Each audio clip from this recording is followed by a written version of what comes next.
Hi. In this lecture, I'm going to attempt to explore another of Plato's dialogues. This one is titled the Mano Dialogue. I'm going to take a similar approach to the approach that I've taken in prior lectures, prior explorations of these Platonic dialogues, and that means a couple things that I will not try to do. One of the things I will not try to do is merely summarize the dialogue. I will have to offer, a brief synopsis, but more by way of a scaffolding to support, the real inquiry that I would like to undertake during this lecture. The reason that I am not going to attempt a summary is because, first of all, there's more than enough to try to grapple with without the summary. The summary is something that is immediately forthcoming to anyone who reads the dialogue. It's also, you can find summaries that have, by other people. Those are readily available also either as introductions to a standard text or anywhere on the internet. They're very easy to find. And so I don't, in a lecture like this, I can't offer very much by way of summary. I'm sure other people could do a better job than I could, including probably anybody who just reads the text. Another thing that I will not try to do is try to distill a set of doctrines and associate them with Plato. In other words, try to say this is what Plato believed, and then try to scrutinize the dialogue to determine those things. There's a number of reasons that I will not try to do that, as I also haven't tried to do that in prior lectures.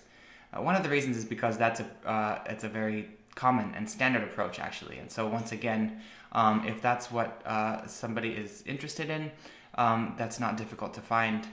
Another reason that and probably the primary reason that I don't attempt to do this is because in my engagement with Plato, it seems, at least to me, it seems pretty clear that that's not what he's trying to do at all. And if we read Plato is sort of, in a spirit that's somewhat antithetical to the one in which he wrote his texts, I think we're going to have a difficult time understanding them, really, in the real heart and kernel of what the dialogues are meant to inspire in us, or kind of move in us and move us towards seeking understanding for ourselves. And so I guess my approach will be more in an attempt to, well, I could imagine trying to, in some ways one could say that I'm going to try to not read Plato in the way that's proper to reading Aristotle. And that means I'm not going to try to fix Plato's beliefs to something merely kind of propositional. And a person might, at least in my opinion, a person might as well try to, stop a river in its flow, or nail the wind to the sky, or something like that. Plato in every dialogue, he's approaching positions viewpoints, standpoints on a given issue, but not in a dogmatic way, but in a very dynamic way. And so that's all just sort of by way of a preface to just generally establish the approach and what can be expected in what's to come now in this lecture. And so briefly, just to, after having said, again, the things that I'm not going to try to do, what I will try to do, as I've suggested, is offer something, what I hope can sort of inspire and encourage any listener to this lecture to really, in some ways, what I do think is in the spirit of Plato. To in some ways inspire in us a love for these questions, and a real to prize and to value the questions as something higher than answers in some way. And that's a theme that will in fact come up. It's a sort of perennial theme in Plato, and so it's no surprise that it will come up in this in a treatment of this dialogue as well. So I'll briefly outline what I hope to cover, and then just dive in. Just kind of again by way of by way of establishing some kind of groundwork, I will briefly just mention the characters in this dialogue, and it's comparatively simple. Some of Plato's dialogues can be quite complex and give a person something of a headache just to try to keep all the characters straight with the names and the comings and the goings. In this dialogue, it's very straightforward. So that I'll just briefly go over the characters and just say a few words about each one. Then I'll sort of so that will be the very first section of this lecture. In the second section, I will return to one of the primary interlocutors in the dialogue, which is of course the one who gives the dialogue its name, the eponymous character, and that's Meno. And I'll just briefly say a few words about what Meno's what his approach to definition can show us. And again, this is as is often the case in Plato's dialogues. Meno's attitude or his approach to knowledge, it sets up a kind of a very fruitful contrast with Socrates, and in some ways they're foils of one another. And so I'll say a few words about just the nature of definition and how that relates to understanding and grasping an essence of something. So that will be the second part. And then in the third part, which will probably, at least to me, it's the most engaging and most interesting, I guess. I'll just briefly I'll briefly mention three what I think are kind of fundamental themes, fundamental questions that this dialogue can open for us. Really fundamental in the sense of like philosophical and transcendental, and by that I just mean they go way beyond this dialogue. It's like this dialogue opens up a kind of keyhole, and then we can peer into basically the rest of the world through the questions that this dialogue raises. And so I hope that's at least somewhat clear. Again, I'll starting with just talking about the characters a little bit and brief summary, then going into the nature of definition and how it relates to learning, to understanding, to grasping the essence of something. And then, last of all, I will just approach or kind of engage with three different themes that I think this dialogue brings up. And so, beginning with the characters, there's of course one of Plato's kind of staple characters, or in some ways like it's possible to at least interpret Socrates as a kind of not alter ego of Plato so much as a kind of representative of Plato's views. The extent to which that's accurate, scholars have debated this question. To me, it's in some ways it's important, but it's I guess to me less significant than what this the dialogue between these characters. So in other words, it's less significant to me whether Socrates is supposed to represent exactly what Plato thinks. That's less significant than the kind of what the engagement and dialogue between these characters can inspire us to perceive and to think about. And so Socrates, though, is one character, obviously, and Meno is a second character. And these two characters, you could really get through the dialogue with only these two characters in some ways. But there are two other characters that make an appearance. One is actually one of Meno's slaves, and so he's a kind of unnamed slave boy. And he does actually, play quite a crucial role in the dialogue, in the sense that he demonstrates in some ways he serves as a demonstration for a hypothesis or a theory that Plato offers. And then finally there's a character who makes a brief appearance. This character is called Anitus. And this character is significant for a couple reasons, but one of them that's really worth mentioning is that these are historical figures, at least Meno, Socrates, and Anitus. And in fact, the relationship between Anitus and Socrates is especially kind of inimical, in that Anitus was one of the historical figures that was responsible for indicting Socrates on the charge of corrupting the youth. And in some ways we might even see this dialogue as a kind of a testimony from Plato of what that charge entailed. We could see the way that Socrates engages with Meno and the way that Anitus construes this as a corruption of the youth. In some ways, each of these characters represents, in turn, a kind of a specific foil to Socrates. kind of like an antithesis that serves to bring our attention to elements through their difference. And so, Meno and Socrates, that's kind of the original antithesis in this dialogue, the original foil. And this, right from the very outset, the first line of the dialogue, it becomes very clear in what way they're foils. And Meno really, is presented as a couple of things that are all kind of the same thing, but from different sides. One is that Meno, it's very obvious that Meno is looking for an answer.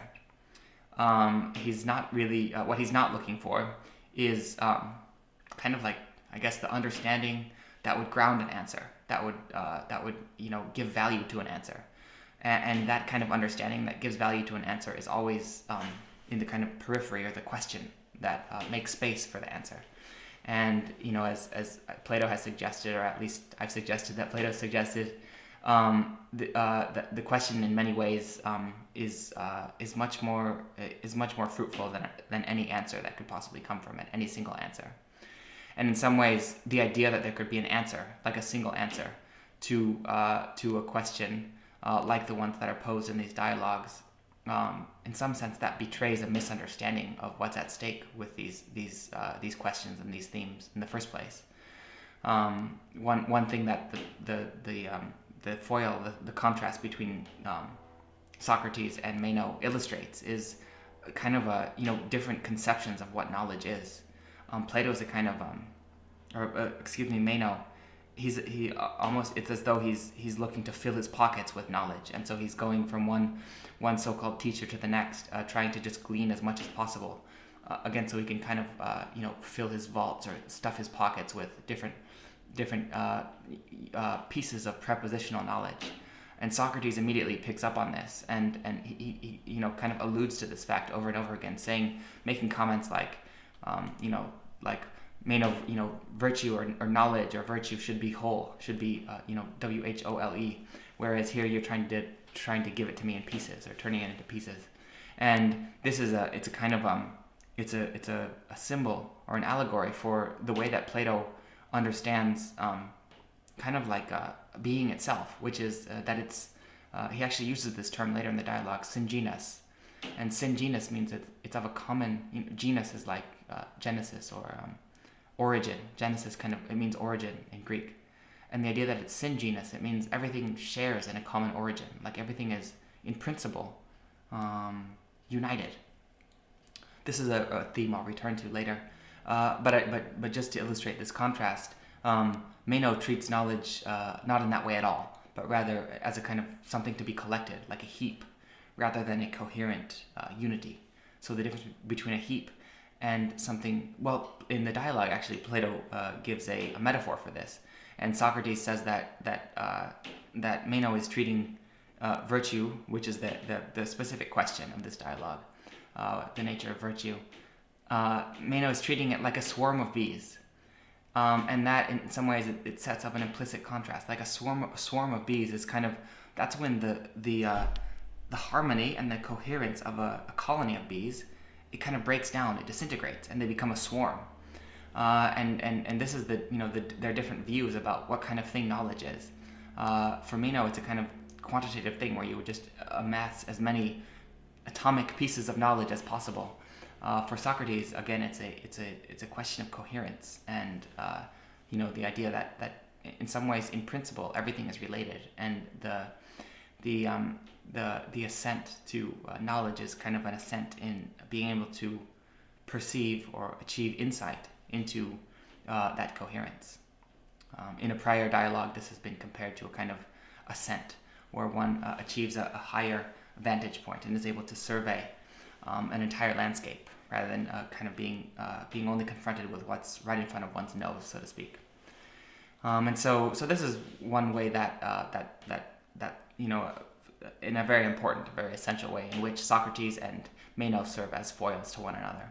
Again, Socrates kind of he's the sort of representative of the question, representative of the value of not knowing, but knowing that one doesn't know. And that's kind of like the Archimedean point. That's the origin of knowledge, is the sort of, again, the being able to stand firmly in unknowing. Again, Meno is exactly the opposite. He's always immediately grasping for answers before he is even willing to really entertain a question. Another character that appears roughly midway through the dialogue is actually Meno's slave.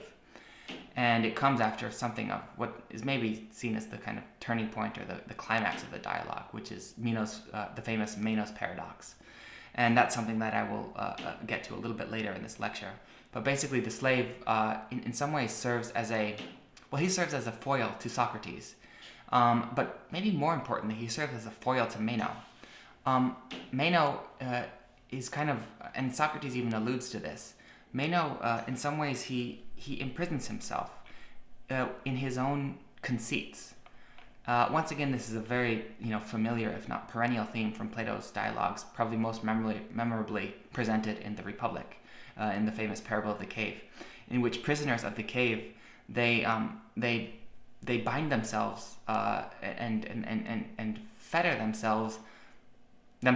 Nobody else does it to them. They do it to themselves by again holding on to this sort of conceit of knowledge, and so Meno in some ways it's kind of a masterfully an artful device on Plato's part to the kind of irony that in some ways here you have a slave and you have a master, but in fact the slave reveals and demonstrates himself to be much freer than his own master, who in this case is Meno, in the sense that Meno, the slave, he's not a prisoner to his own conceit. Like, he's able to learn. And so in some ways the slave is much freer than the master in this case. And so that's a way at least that the slave serves as a foil to Meno. Like, he's able to actually learn, whereas Meno is only able to, in some ways, entertain the pretense of already knowing. So one way in which the slave serves as a foil to Socrates then is by less a foil maybe, but a kind of complement. And what I guess I have in mind is that the slave is certainly able to learn. What he's not able to do is he's only able to learn at the initiative of somebody else. So Socrates serves such an essential role. And in some ways, Socrates serves this role for all of us. He serves this role of kind of, in other dialogues, he compares himself to a midwife. Like, he allows the soul to give birth in the same way that a midwife allows for a mother to give birth to a child. Socrates, in his questioning, he allows a soul to give birth to wisdom, or to give birth to knowledge. In some ways, the slave is unable to sort of like take self-initiative to pose these questions to himself in order to arrive at knowledge. And so Socrates has to do it to him, from the outside, so to speak. But we can imagine in some way sort of like internalizing whatever the impulse that Socrates represents. We can have our inner Socrates. And this is the one that impels us to knowledge it impels us to pose questions out of love for wisdom. And this is actually this once again in a kind of a demonstration of Plato's artistic genius. The word this theme is familiar from the Symposium dialogue. The idea of love and wisdom as somehow operating together, together allowing us to strive and to attain towards the ultimate good. In the lecture on the Symposium, I use the metaphor of wisdom giving us kind of vision, and love giving us wings so that we can ascend to the good. This being a kind of spatial metaphor for something that's obviously not spatial but more spiritual or intellectual. In the Meno dialogue, the same theme comes up, but it's much more subtle. It comes up in the context of the way that a question. In Greek, the word for love is eros, and this is the theme of Plato's Symposium. In the Meno, an essential theme of the Meno is the art of questioning, and this is again once a demonstration of Plato's artistic genius, because the verb eros in Greek actually very closely resembles the word for question. the word again for eros is obviously eros, and the word for question something like eristheni, and you can immediately see that they share some kind of common root, and the idea is that in fact they share the root of eran.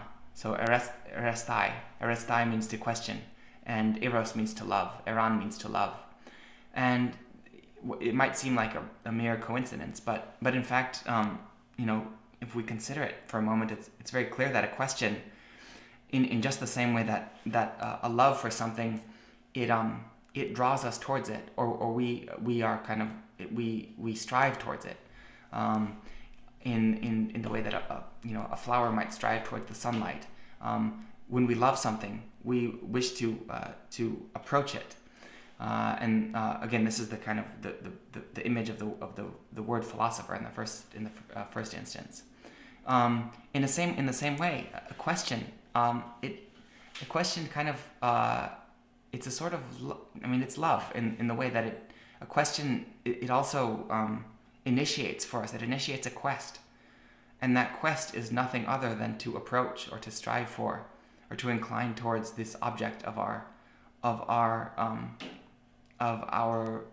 questioning, of our wish to understand, and so in some ways, the essence of love, the essence of questioning, the essence of understanding, it might be the same essence. We use different words for these things, and so again, the Socrates kind of in some ways he's a symbol of that. This again came out in the last lecture on the symposium. But I guess so. Just to conclude, the compatibility or the complementarity between Socrates and the slave. The slave, in some ways, doesn't possess an inner Socrates, and so Socrates does from the outside what the slave might ultimately come to do from the inside, which is to internalize this love for the good and for wisdom. Finally, just briefly, I've already mentioned this, but Anitus comes, and it's a little bit ominous given what we know historically, that Anitus would only a few years later be condemning Socrates to death. But Anitus, it doesn't last very long, because he immediately gets really incensed at Socrates's, in the way that Socrates sort of represents the love for truth and the love for wisdom above everything else. Anitus clearly represents the value of sort of like conventional opinion above everything else, and he's immediately kind of offended by Socrates is willing to question these authorities. And so okay, that will conclude, I guess, the first part of this lecture. When as I said, I would just briefly go over the different characters, the dramatis personae, so to speak, the persons of the drama. And so now I'll just turn to the second part, which is to briefly recount the exchange, or the primary exchange between Socrates and Meno. As I suggested, Meno immediately he jumps in posing this question to Socrates. It's a real convoluted question. Meno, as the first line of the dialogue, Meno just says, "Tell me, Socrates, whether virtue is acquired by teaching or by practice, or if neither by teaching nor practice, then whether it comes to man by nature, or in what other way." And Socrates, you could tell he's maybe a little bit surprised and a little bit sort of humoring Meno.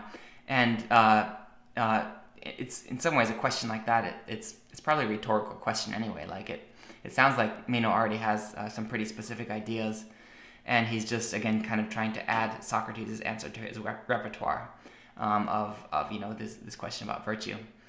But it's quite funny. Again, another demonstration of Plato's genius is that in some ways Socrates foreshadows what is ultimately the Manos Paradox, which I suggested is kind of like the linchpin of this dialogue.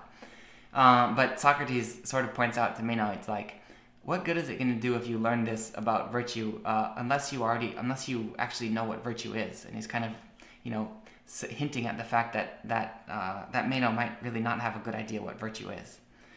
And so in his usual artful mastery of the kind of dialectic, Socrates in some ways turns the question back on Meno, but he's improved the question. And so he says, can you tell me what virtue is, Meno? And again, in a kind of very characteristic, almost stereotypical fashion, Meno immediately sets about to give an answer. He doesn't really, he doesn't really consider the question itself. And he says, he literally, to a question so, comprehensive as what is the nature of virtue, Meno's response is so telling. He says something like, that won't be difficult, Socrates, to answer your question. And then he goes and lists, he says the virtue of a man is to be able to run a state and so on and so on. And he says, like, I don't know, the virtue of a dog is to bury bones and something. He goes and he gives us this list of instances of virtue. And so this is again, it gives us a glimpse or demonstration of what a good definition is actually. And Socrates is always looking for the essence of something, like what makes a thing that thing and not something else. As I've suggested before, and I hope to continue to unpack through this series of lectures, that's what the good is. The good is what gives something identity. And the closer that a thing is to its identity, the better that thing is.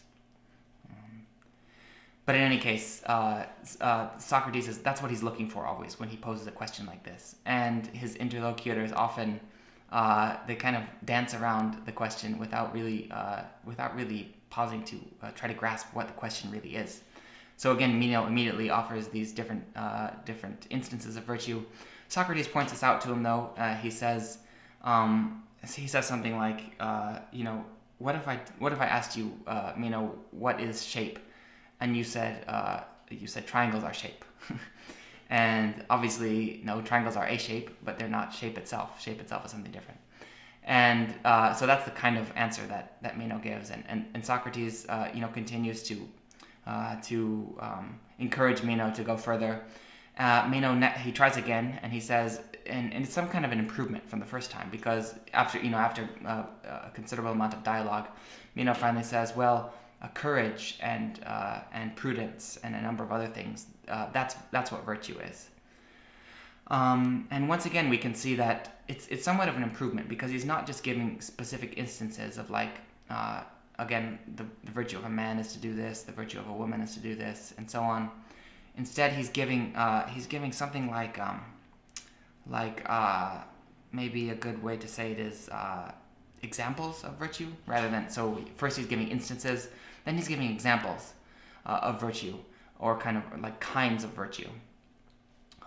Examples may be the best word. I hope, at least, I don't know what the right word is for this, but I hope it's clear the distinction. In the one case, he's saying the virtue of this individual being is to do X. The virtue of this other individual being is to do Y. In the next case, he's actually giving examples and not just instances. He's giving examples of virtues, but he's not giving virtue itself. So what he's not doing, and what he didn't do in the first case either, is expressing, articulating, or even addressing this question of what is it that makes all of those things. So he says courage and again temperance and a number of other things. But what is it that makes those things virtues in the first place? Like, how is it that we're able to recognize? Because in one sense, courage is totally different than prudence. They might even, in some ways, they're opposites. But somehow we're able to recognize both of them as virtues. What is it that they share in that sense? And this is, the famous Platonic. This is a way to understand what Plato's famous phrase of the forms or the ideas, the Platonic forms, the Platonic ideas. What he actually means. He means, these, I guess, similarities that we don't see with our eyes, but we are able to, we're able to perceive with our minds or our intelligences. That's what Socrates is after. Meno never really, it's pretty clear that Meno never really grasps that. Although he does give a third try, and he comes much closer. He gives a third try, and then he becomes exasperated, and hence Manos Paradox. But the third try is something, in some ways it's closer again, because it's the right, the right style, or the right model of definition. It's just that it's evidently not true. And the last definition that he gives, it's something like, Virtue is the ability to procure what is good for oneself and help one's friends and harm one's enemies, or something like that. And Socrates, in some ways, again, it's an improvement, because that's the kind of answer that the correct answer would take.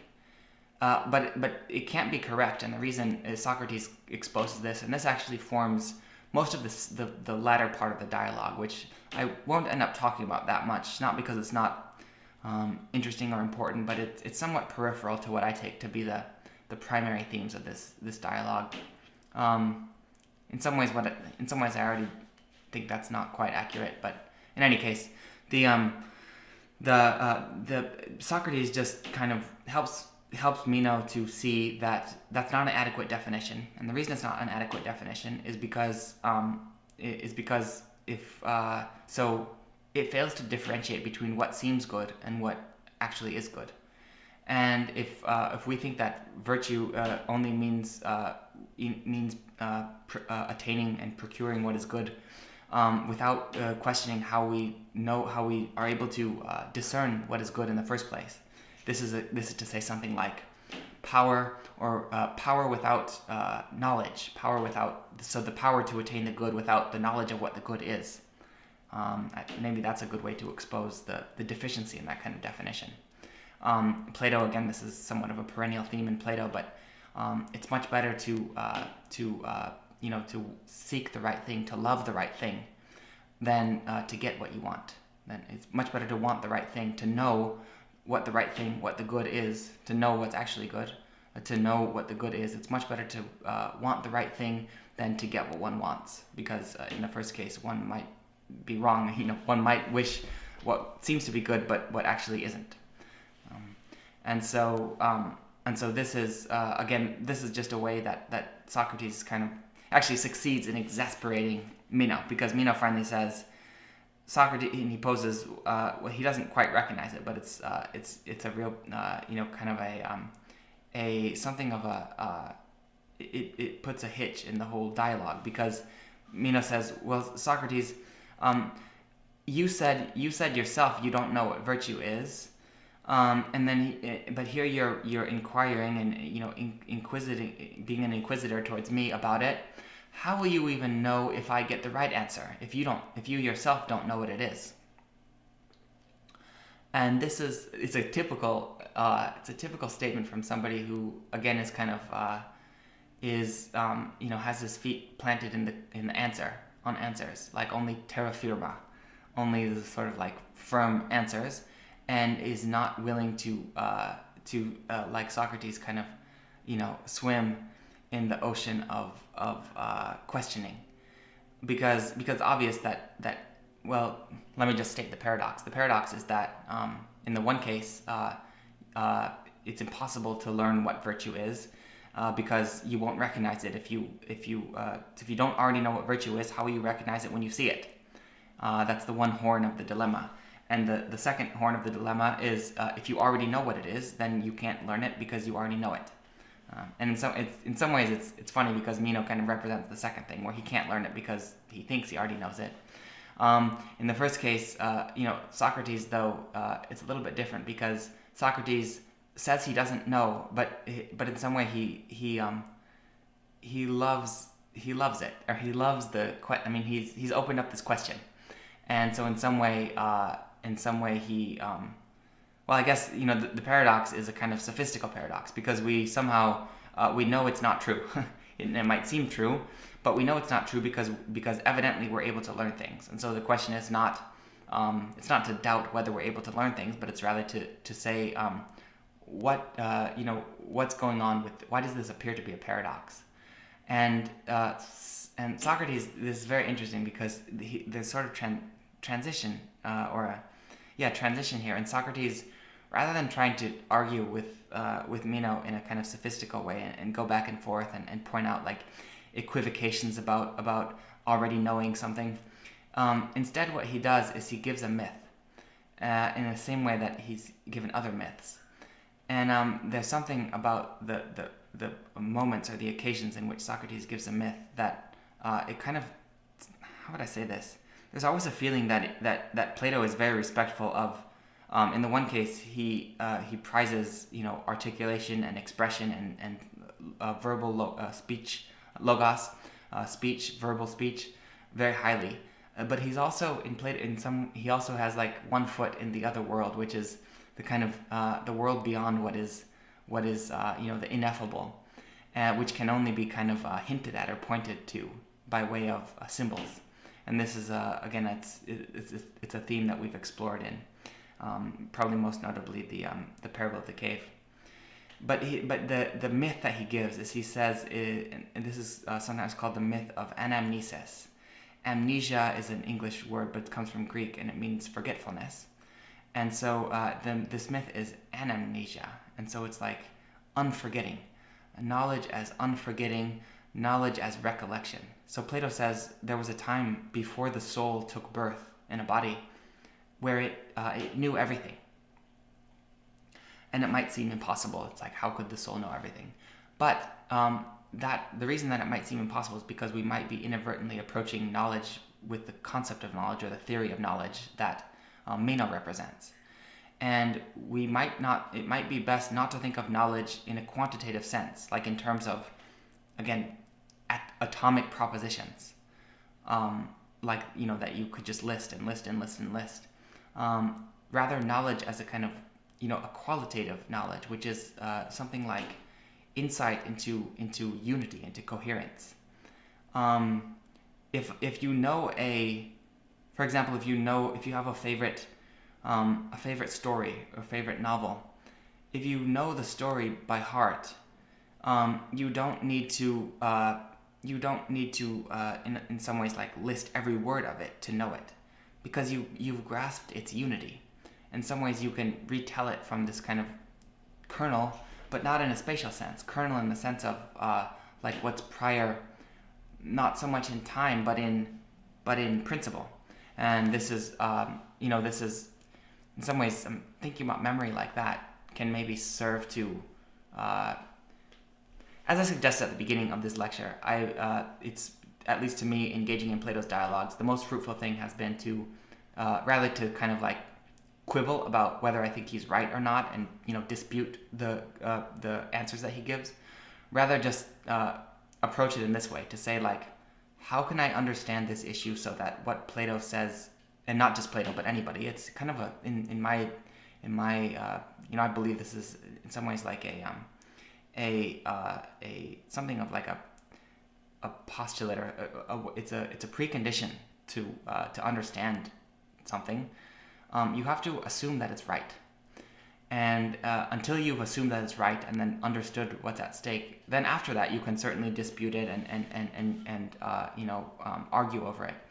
But with Plato, I always try to say, how can I understand this so that what he says seems right, and to try to do that here with memory, it's something of a challenge. But I hope that what I've said can already give us an insight into how this could be possible. When we think about, so imagine the kernel or the seed. There's one way in which a seed, an acorn, for instance, it comes before an oak.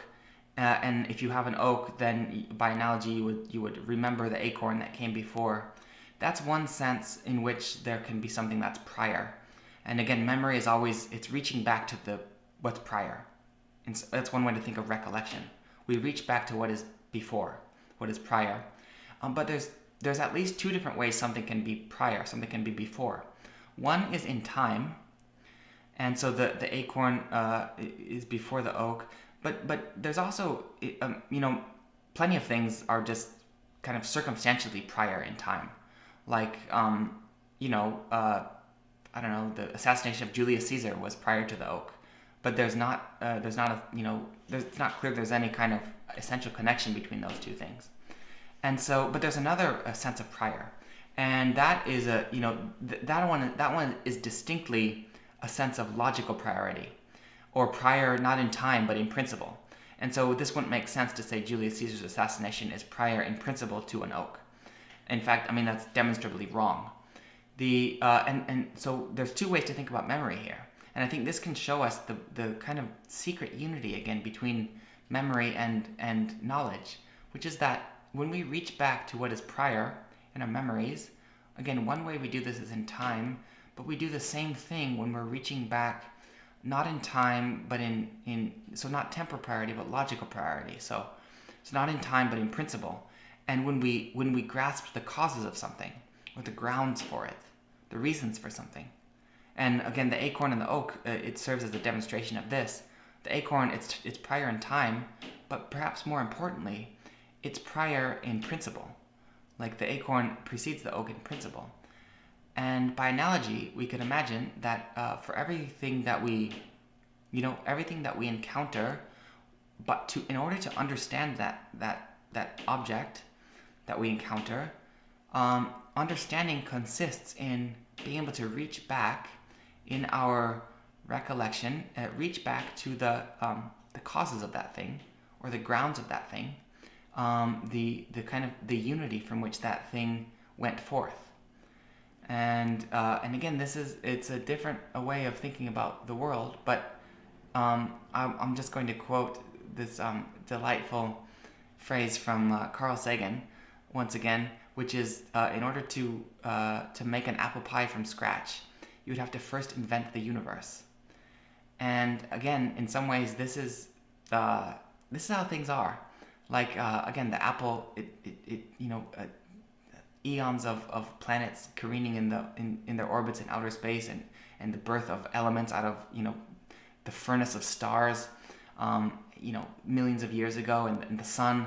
All of these things had to go into creating that juicy apple. And in some ways, the apple, it's like a condensation of all of the elements and the sunlight over the whole summer, but also over generations of evolution and so on and so on. And just think of how many how would I say, ideas or essences that I had to bring in just to explain the single apple.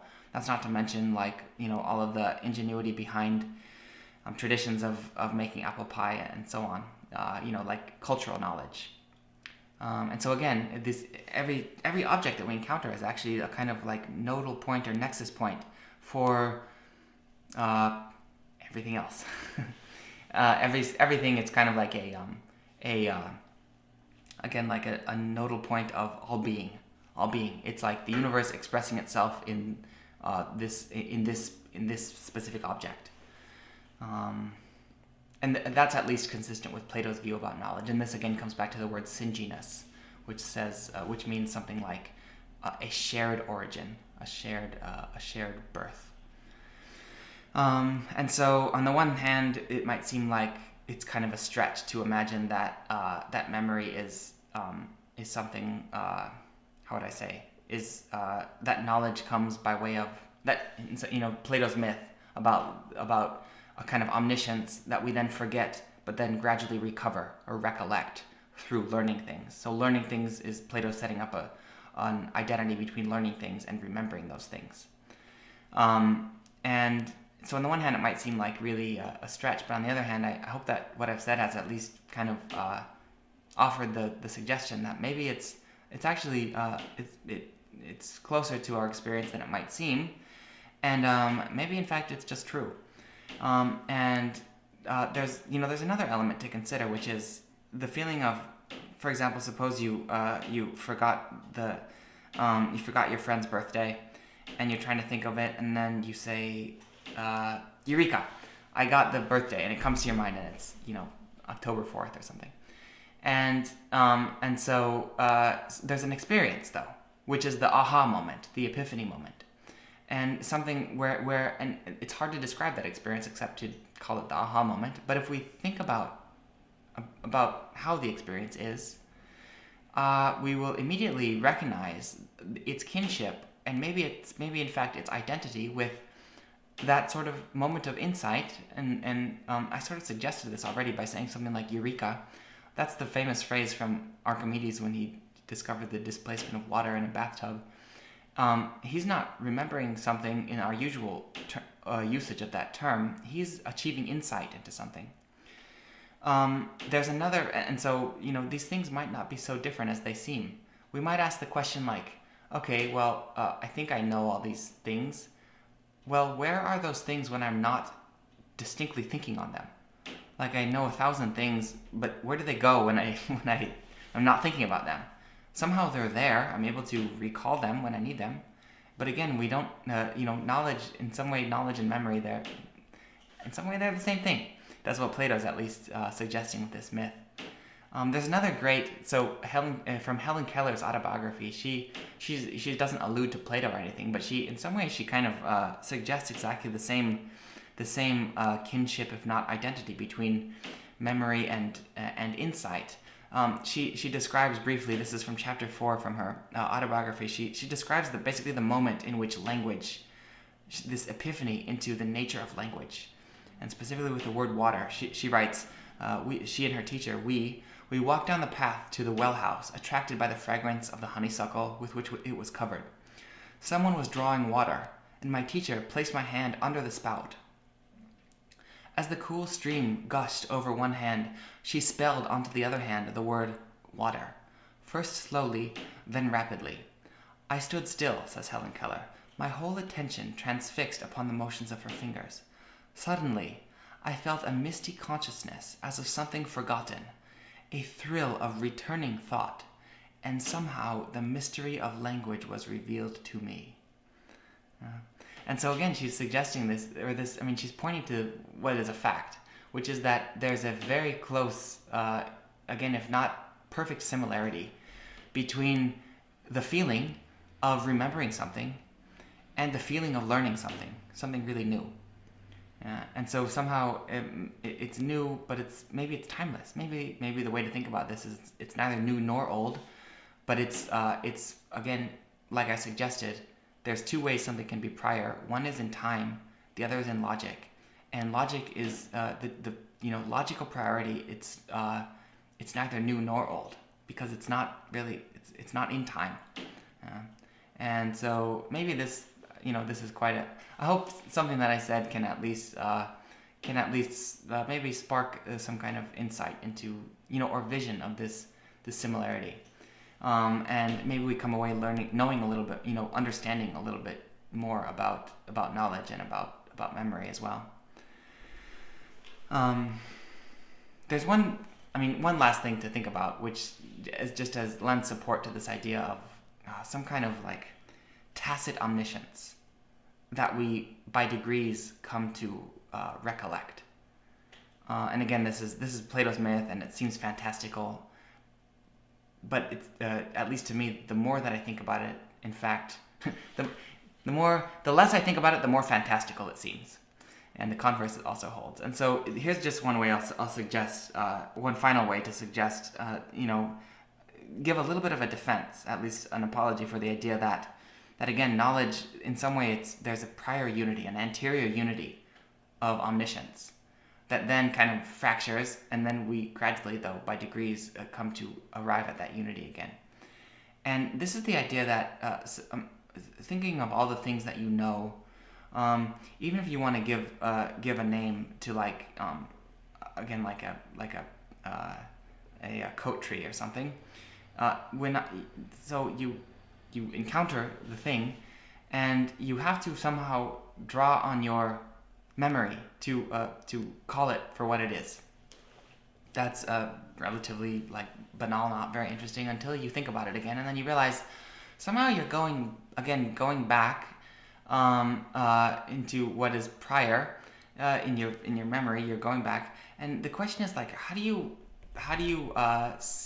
hit upon the right name or the right identification? Because here's this, you have this shape in front of you that your eyes perceive, and then somehow you have to join that shape with your recognition. And the question is, and so you might imagine you go back and you flip through all the things that you know, and then you find the right one.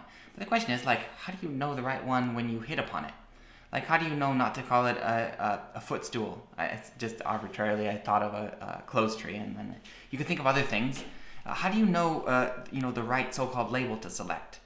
And so in some ways it's I don't know, but you just do, and that suggests this kind of immediate intuition. It's not a question of inference or recourse to reasoning processes, but it's like a immediate grasp, immediate perception. and again, that sort of takes place in our memories, our knowledge memories. Okay, so I hope again, that's quite a lot, and I hope at least one thing has served to spark some kind of question or insight, something interesting. Interest. Actually, I mean, this is such an illustrative word. Inter. It's a Latin word. Inter means kind of like among, inter, and esse. So interesse. Esse means being. Esse means to be. Interesse means to be amidst being. And so I hope that something has again just kind of like sparked somebody's interest. Being would be this kind of like sin, what everything has as its common origin. It's sin. It's it's syngenesis. Okay, so that was the first theme was basically memory. I mentioned I would talk about the characters, then talk about Meno's definitions, and then finally just list 3 themes. The second theme we kind of already touched on a little bit, but it's the virtue of a question. The virtue of the question, which in some ways Socrates is always prioritizing above any single answer to that question. And as I suggested, questioning, it's kind of like a I'm sure there's a great metaphor for this, but it's just escaped me. But again, I think it's isomorphic with love. The question and these words in Greek again suggest the congenial essence of those two things. They both awaken in us a kind of a desire, a longing for this thing that we love. And the question sets us upon a quest towards something in the same way that being in love, it draws us out of ourselves. The question draws us out of ourselves. The answer, again, it's kind of the opposite gesture. It sort of encloses us in ourselves. We sort of like, close the shop once we think we know. This again, it's a theme that comes up through many of Plato's dialogues. But I just wanted to touch on it again in this lecture, just because like so often it does form it represents a really crucial theme of the dialogue. The idea of a question is a kind of this can relate to Plato's parable of the cave, but questions are actually like our tickets to liberation. And in some way, answers, certainty about answers, it kind of imprisons us. And I suggested this already, but in some way, Meno and the slave, they represent foils in this respect. That the slave is freer than the master, because the slave is willing to entertain questions and follow questions. Meno is not really. He's much more inclined to just sort of offer peremptory answers. And Socrates, kind of alludes to this, and he literally says, we would not first look at whether virtue is something teachable or not teachable. But we would first pose the question of what is virtue itself. And he says to Meno, but since you don't even try to rule yourself, in order indeed that you might be free, you both try to rule me and do rule me, and I yield to you. In other words, he's suggesting that Meno doesn't bother to rule himself, and in some way this is keeping himself in a kind of, the bondage of conceit, the bondage of believing oneself to already know.